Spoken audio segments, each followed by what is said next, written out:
welcome to the Poza Kontekstem podcast, now joined also with the podcast of the Institute of Archeology of the Jagiellonian University. And here now in the studio we have two guests, Professor Margarita Díaz-Andreu from the University of Barcelona, who has studied for many years rock art, and for about a decade now also has studied the archeoacoustics of rock art.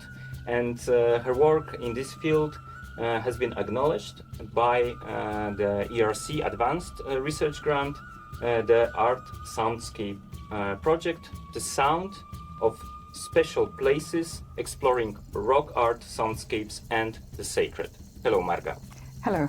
And the second guest is Dr. Zoraną Djordjević, who recently finished her postdoctoral fellowship, founded by Marii Curie-Skłodowska Fellowship at the University of Barcelona, with the project Oral Culture, Decoding the Sacred Soundscapes of Medieval Europe. And with this project she explored medieval monastic soundscapes, including different instruments, bells, but also other percussion instruments, particularly looking at three distinct regions, Catalonia, Norway and Serbia. Hello, Zorana. Hello, Camille. It's nice to have you both here with us in the studio, and both of you are specialists in archeoacoustics. And I think that in this word there is archeo, so archaeology, and acoustics. Most of the people, I think, that links archaeology with seeing, right? Seeing of artifacts, stone tools, seeing of pottery sherds, walls, rock art, and stuff like that. But with the second part of the word, acoustics, it also shows that there is a possibility of studying the sound in the past. So my first question to is, what first drew you to the study of sound in archaeology, and why you think that listening to the past is just as important as looking at the past? Marta, let's start with you. Right, as you said, I was working in rock art, but I didn't want to do the traditional study or analysis of rock art, looking at motifs. I wanted to go beyond that, and to start with, I started to think about color and whether color had some influence, the color of rocks, for example. And from there, I moved on to sound.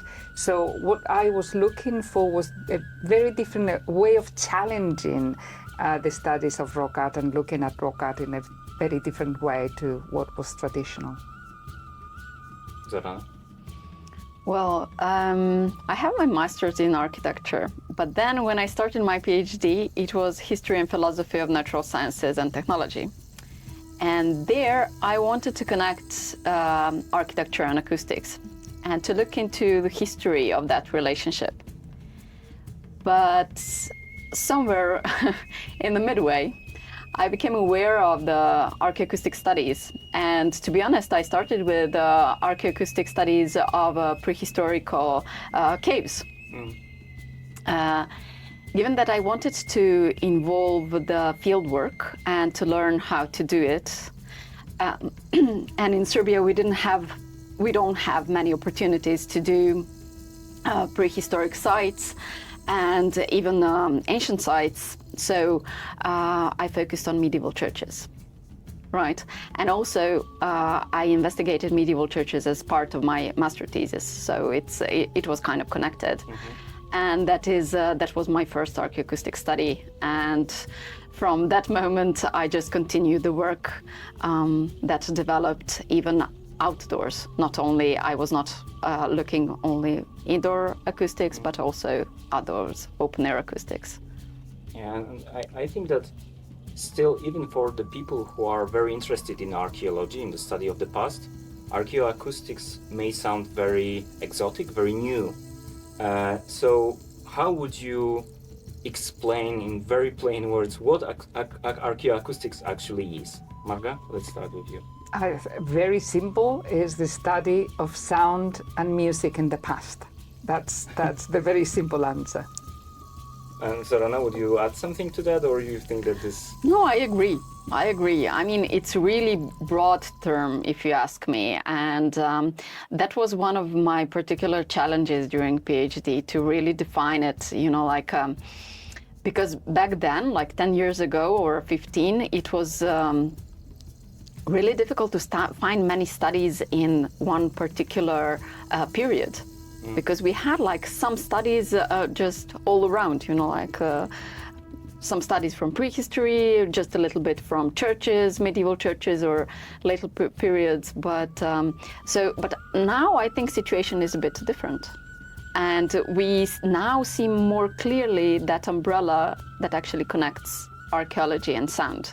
And it could be anything. It just depends where you want to focus. As I said at the beginning, archaeology usually means artifacts. Something you can see, something you can draw, you can study, analyze. And how can you capture the past sounds from prehistoric times or even medieval? Zorana, how do you do that? Do it. You mean how do you reconstruct the sound? Yeah. Well, you can try to find various ways, but usually what we do now is that we include technology. So we include various simulations to understand how sound behaved in various spaces. We use it because we need to reconstruct not only sound, but also the space. And then we explore that connection between how actually geometry of space and decoration, micro and macro geometry, let's say, how that influence sound. Yeah. Marga, would you add anything to that? Yeah, I mean, there are several methodologies, I would say. And Zorana mentioned the simulations. I think I'm not sure that you wanted to mean exactly simulations in the way that I'm going to talk about them. Simulation is you reconstruct the space and then you simulate how sound would behave in it. And architects have been doing this for a long while. Another way, another type of simulation is more recent in archaeology and is GIS, using sound shed and looking at it from that point of view, how sound would, the calculations of how sound would move in the landscape thanks to GIS, or using GIS tools. But there is also the use of technology, using the methods of room acoustics and sort of going to the places and making sure that you get sort of doing acoustics tests and then studying the results and studying the parameters, the acoustic parameters that you have. I don't know whether I'm going into too much detail here. No, don't worry, please. I think that the important thing, I mean, the parameters can be reverberation or can be echoes, clarity of sound, clarity of music clarity. But the important thing is how meaningful all these parameters are. And here I think comparison is very important. You have to compare the places that you are studying with other places that don't have that type of material culture or type of sites that you are studying. So to what extent the acoustics is different? I think that would be my long answer to your question. And do you think that studying musical instruments themselves, it's also part of archaeoacoustics, or it's a completely separate subfield, let's say? Archaeomusicology, you mean? Yeah. the thing is, archeoacoustics was invented as a term 20 years ago now. Before, there was a long tradition of music archaeology or archaeomusicology. And there was also another branch that was architectural acoustics. So these two branches merged in 2006 in the book Archeoakustyks. But musical archaeologists are not that happy because they had a long tradition with it and many more archaeologists working on it. And this group of scholars are not that happy to be included within archeoacoustics. So some people would say, yes, they are part of archeoacoustics. Some, they wouldn't necessarily feel themselves. So archaeomusicologists would say the other way around. Archeoacoustics Exactly. is a part of... Yes, that it came, and it really did come later. Did come later, right? But Marga has a recently published paper about that. Maybe you can link it so that people can see all those differences, because it is a bit confusing.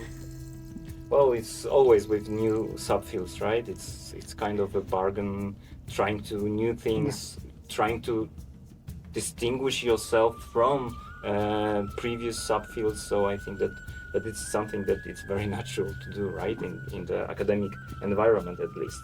Okay, and you told about simulations, but what do you think about the difference between doing simulations completely digital in the computer, in silica, or doing some measurements on site, if it's possible? If it's possible, that is the question, yeah. In order to validate your model, acoustic model, and to have a simulation that actually means something, you need to do on-site measurements. Whether we are speaking about simulations or acoustic models of the interior space, or about simulations using GIS. So to validate it, you need to have your measurements, right? Even if they are just the measurements, for example, in your case, right? You don't have in Roman Forum, you don't have much preserved, right? But you can do it as is, and then validate that part, your model in that stage, and then build from that on, because what is important is actually to decide what is the material, what is the absorption coefficient, and everything in your model. Marga, would you add anything to that? No, I would be less convinced that it is absolutely needed, because I can see the problem that you've just said, that if you haven't got if the remains are not there anymore, if they are not that many remains, then what can you measure? To what extent your measurement is valid? If you have later remains, I'm not sure. Well, it depends. I think each case study is different. Unique. Yeah, it is unique. Yeah. Okay, thank you. Okay, so now let's talk about your project specifically. So, Marga, your project covers prehistoric art sites from Siberia, to Baja California. What were the main questions that you were asking in this project? When we started the project, we wanted to, I had this idea that to study the relationship between sound and ritual. So my assumption was that there was this connection always there between the rock art, sites, the ritual. Later on in the project, I realized that perhaps that relationship was present sometimes, but sometimes that I should also take into account communication. and that in some sites, the important thing was not necessarily the type of sound or the type of acoustics that take you to feel special in a religious way, but what they really needed was able to communicate with other people or to hear the landscape. So throughout the project, the number of questions grew. And did you find any consistent relationship between art and acoustics, or, as you said, Variability. variability? That's the only constant. Yeah. Okay, and but did you find some sites that were particularly interesting in terms of different acoustic phenomena? Yes, and depending on the part of the world, the issues of interest were different. So, for example, in Baja California, places with the sites with more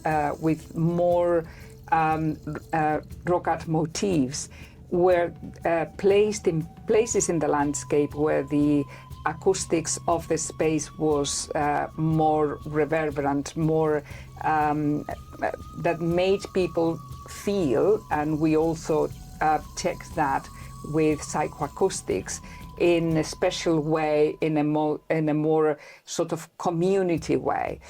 In Siberia, we didn't find reverberation, but a very high clarity of speech clarity and music clarity, and we linked that with the ethnomusicology of the area, with the importance of storytelling and singing to the spirits, so that your then hunt would be much better. Much successful the following day. Or in an area in Spain where, again, a site with many different rock art motifs, very different chronologies, what we saw is that the possibilities of communication were much higher than in any of the other sites. So it depends. It depends where you are, what community it was. What we found were different acoustic phenomena. And did you, in any of those regions, found any evidence of connecting or linking the acoustic phenomena to some shamanic rituals? The thing is, if we went to Siberia, was because of shamanism, and but in the end we ended up working in the very south part of Siberia, and we had some engravings, very fine engravings with shamans, but these places didn't have any good acoustics at all, although and were very recent. They were Neolithic burials with some paintings that look like what we could perhaps say shamans nowadays. But in the places that we tested, there wasn't a particularly good connection. And sometimes you don't need it. That's the thing. When do you need a special acoustics? You need it in medieval times, you need it in Roman times, in sort of civilizations, because that's when you have a large number of people, and you need to be able to control that group somehow through emotion, and that's what sound brings us, emotion. When you are a small group of people, just by singing, even in a very dry environment, you would feel that sense of community. I see. Well, I asked that because I remember reading the paper about Scandinavia and about connection of rock art with the rivers and the sound of the actually mountain streams, right? That the roar of the mountain streams sometimes was important for the places where the rock art was placed, and the author connected it to perhaps shamanism, saying that this very loud sound can I don't know, bring the other states of the mind, right? So this would take us to a different issue, is how we define shamanism. But no, one of the studies that we did was with a neuropsychologist, and she studied how she led the study of to explain how music can take you to an altered state of consciousness. And yes, there are certain rhythms that take you to that state, and she did a very good study about that. Oh, and that's something interesting. It's something that perhaps connects very distant past and today, right? The rave parties with exactly very rhythmic music, people dancing for hours and listening to this music. Yeah. Also sometimes taking some substances to help them, but not all of them do that, right? Some people just feel these different states of consciousness only by dancing and listening to the music. So that's, well, they're doing some shamanism, right? Because they use the same pattern, the same rhythms. So that's why. Thank you. Zorana, now let's go to your project. Yes. So on the other hand, let's say few or more, maybe even more than few thousand years later, medieval times, you focus mostly on sound communication in medieval Christian communities, right? Well, what inspired you to do this kind of study of communication? Right. First, as I mentioned, I was working with acoustics of medieval churches, so indoors, and I was looking into Byzantine chanting because it was, I did my field work in Serbia. So, and then... Well, I must just say that this is something that I want to experience one day. Absolutely. Absolutely, and you're lucky enough to be a man, so you can go to Montatos and to experience the very source. Yeah, I need to do that. Yeah, Sorry, absolutely. Sorry for interrupting you. Please continue. No, and then I met Marga, and she agreed to be my supervisor and to apply for a Mary Skłodowska-Curie fellowship, postdoctoral fellowship. But in that case, when you apply for such a scholarship, you kind of need to adjust your focus or to move it and to do something really innovative and ambitious. So, because Marga and her team at the University of Barcelona worked on acoustics of open air, or let's say semi-open air spaces, I could learn from them a lot. And luckily I got the fellowship, and I joined them, and we had a wonderful team member, an acoustician, Lidia Alvarez Morales, who really helped me a lot to develop and to carry on the project and all the measurements. So I focused there on the sound of large percussion instruments, which would be bells, matraca, and semantra in Orthodox Church, and how their sound propagated in the landscape. So my work was in Catalonia, in Norway, and in Serbia, and I did fieldwork measurements, but I also used GIS to understand how the sound propagated. That helped me to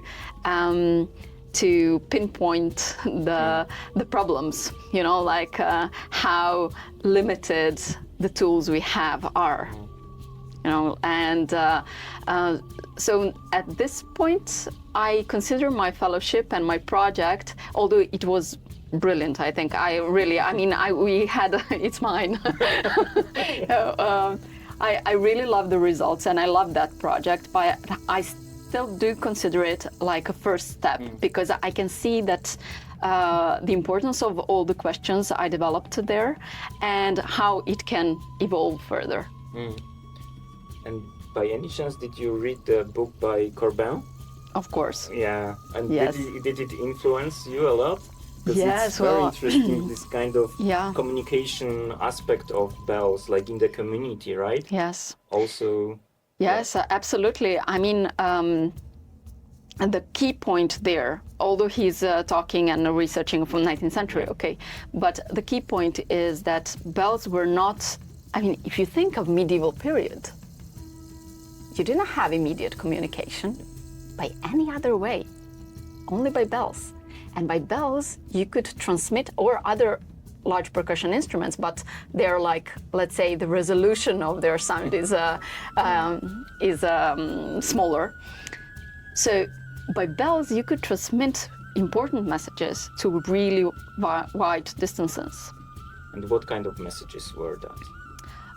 To alarm for danger, to alarm for anything that is happening, or that you have a visitor, important visitor coming to a deanery, or coming to visiting all the parish churches down the road. You know, like you can transmit various kinds of messages or important dates.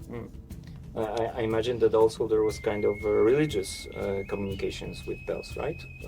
Yes, absolutely. Calling But to I the think mass or prayers, stuff of like course, but that is the one we still use today, Yeah, right? But beyond that, it had a much wider importance for the entire community, the entire region even. Well, so would you say that it was like a early form of cellular network that, you know, well, like right Some now kind we're of getting telegraph. alerts, right? The weather is bad or whatever, right? It was like that, right? There is a fire. Let's ring a bell and, you know, bring people to the village or to the town, because, you know, more people could probably put down the fire, right? Yes, but bells are also because of that, let's say, a bit mystique role that they had. They are also connected to those ideas that they can heal, that they can transform the storm in the way that, to dissolve the clouds, the rainy clouds, so the fields won't be affected that much, you know? So you have all of those things in folk tradition, which only testifies how important those instruments were. And do you have any evidence of, you know, different patterns they use for different messages in those regions that you studied, or? Not really, because they were, some of them were regulated by church, so, and monasteries, so they are in like official documents of monasteries, but some of them were really local. So I don't have a good vocabulary for all the signs. So there is no dictionary for that, right? No, not really. I mean, there are things like 3 bells in case of female death, 2 rings in case of, you know, like that kind of things. But they're locally regulated. There is nothing like that you can find across Europe. Universal languages, very local languages. Okay, that's fascinating. And final question, at least for now. What was the reach of those bells? The reach of bells? Yeah. Well, again, during this project, I found about those particular challenges and really realized how much we talk about approximations. We just estimate how far some sound propagates, right?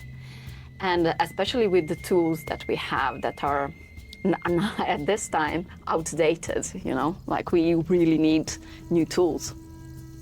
But the sound of bells, for example, in Catalonia, where I did most of the research of sound propagation, is that it could reach neighboring parishes. So it could inform neighboring parish than to ring their own bells and to spread the message further away. Oh, that's interesting. Margaret, let's go back to your project for a bit, because we already talked about measurements on site, some simulations, but what you did also in the project, and you mentioned that a little bit, were also some lab experiments, doing that with psychoacousticians and psychologists. Can you explain what were you looking with this kind of cooperation? We thought that the interdisciplinary relations between psychologists and archaeologists are not well developed. So that was one of the innovations that I had in my project, to establish these connections. And we had 2 PhDs in the project, one doing psychoacoustics and the other one doing neuroacoustics. They were both supervised by a psychologist who is a specialist in sound.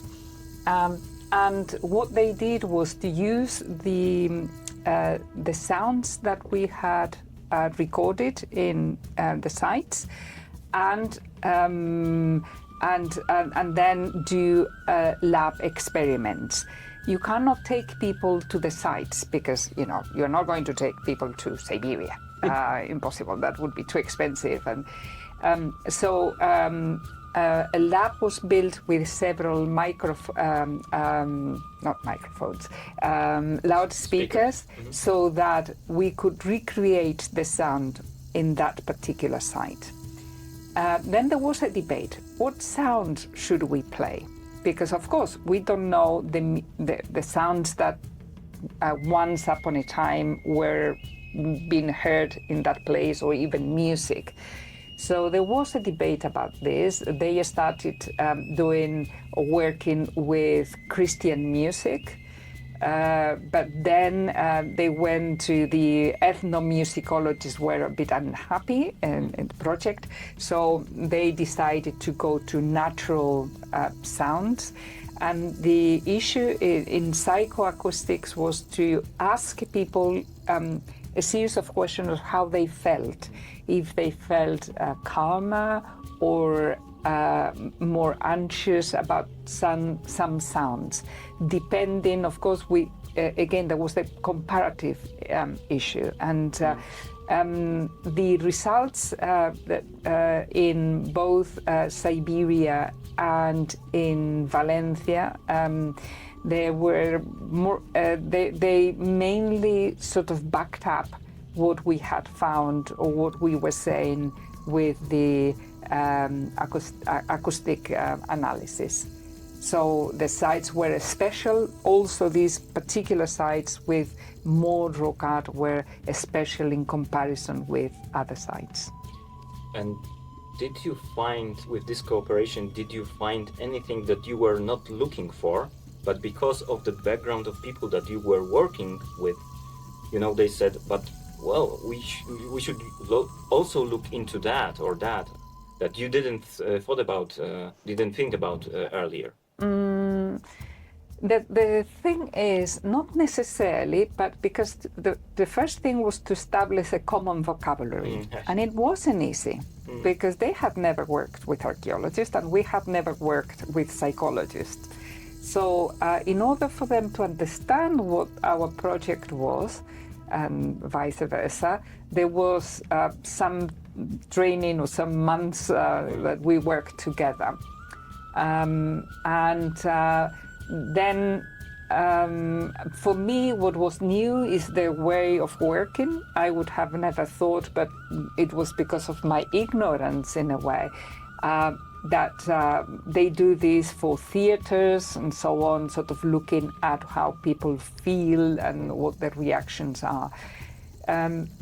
Not necessarily. We also had some music recorded in anechoic chambers. So again, so that's chambers that don't have any sort of reverberation, so that you can mix up the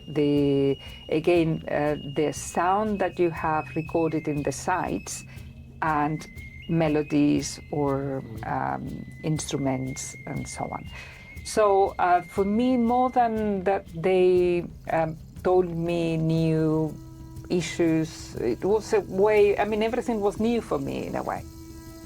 Okay, and despite that there is difference of thousands of years between your projects, your focus of interest, you still both, at least in some capacity, worked with sacred spaces. Would you say that in this kind of sacred, religious, magical reality, music and sounds were always very important for the people and were the part of rituals connected to this outworldly world, let's say? Zorana? Would you go ahead because you're working with When you read what the anthropologists say, they say there is no ritual without sound, without music, but especially without sound. So even in the processions at Easter, at least in Spain, that on Friday there's this procession of silence. It's the lack of sound what sounds really. So there's always sound and music have always been important, and they seem to be universal. The thing is acoustics an important? Is acoustics important of the places where things were happening? And my answer would be yes. It depends what type of acoustics,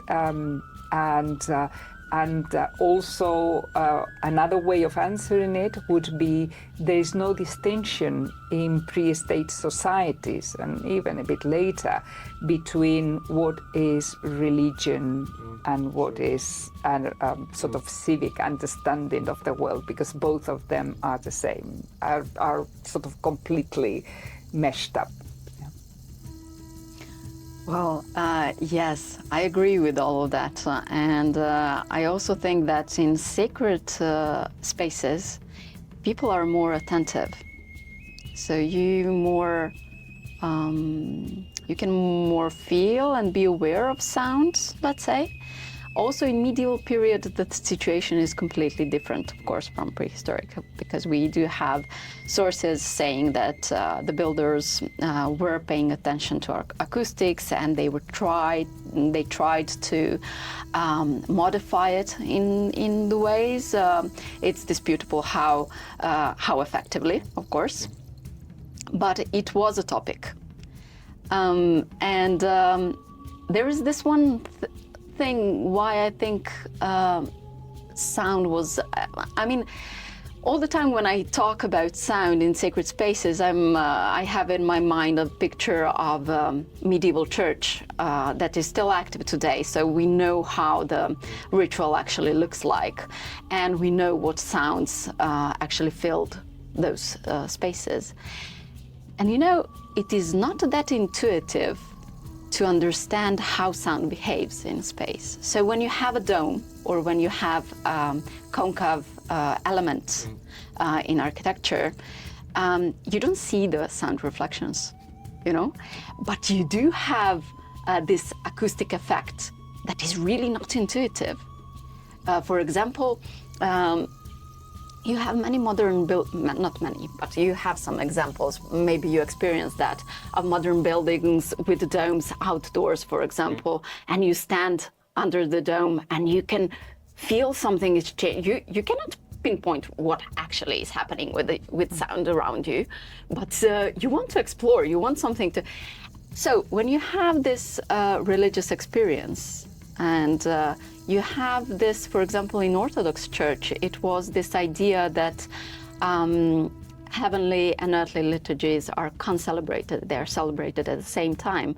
So when you have this behavior of sound, that you have this experience like sound is coming from a place that you don't see, that is coming from above, from this dome, which actually represents heaven in the symbology of Eastern Orthodox Church, then something is happening there, right? So acoustics becomes an important part of this ritual experience.